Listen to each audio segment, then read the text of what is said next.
வண்டியை நிறுத்துங்கப்பா, நான் மக்களோட வரேன்னு வீதியில் இறங்கி மக்களோட நடந்து வந்த முதலமைச்சர். அன்பு மழை பொழிய ஆரவாரத்தோடு உற்சாக வரவேற்பு கொடுத்த பொதுமக்கள். திருவள்ளூர் மாவட்டத்தில் இருக்கக்கூடிய பொன்னேரி ஆண்டார்குப்பத்துல நடக்கக்கூடிய அரசு விழால தமிழ்நாடு முதலமைச்சர் மு.க. ஸ்டாலின் அவர்கள் கலந்துகிட்டாங்க. இதுல சுமார் 418 கோடியே 15,24,000 ரூபாய் செலவிலான 6,760 முடிவற்ற பணிகளை திறந்து வச்சிருக்காங்களாமா.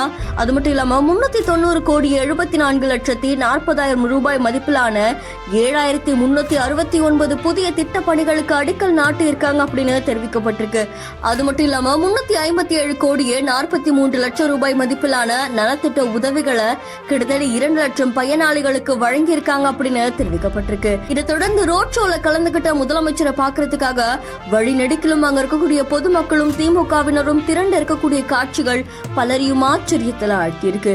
அதை தொடர்ந்து அத்தனை மக்களையும் காண்றதுக்காக முதலமைச்சர் அவர்கள் நடந்து வந்து அத்தனை பேருக்கும் கை கொடுத்து அவங்களுடைய வணக்கங்களை தெரிவிச்சிருக்காங்க. இந்த செய்தி இப்போ சமூக வலைதளங்கள்ல வைரலா பரவிட்டு இருக்கு.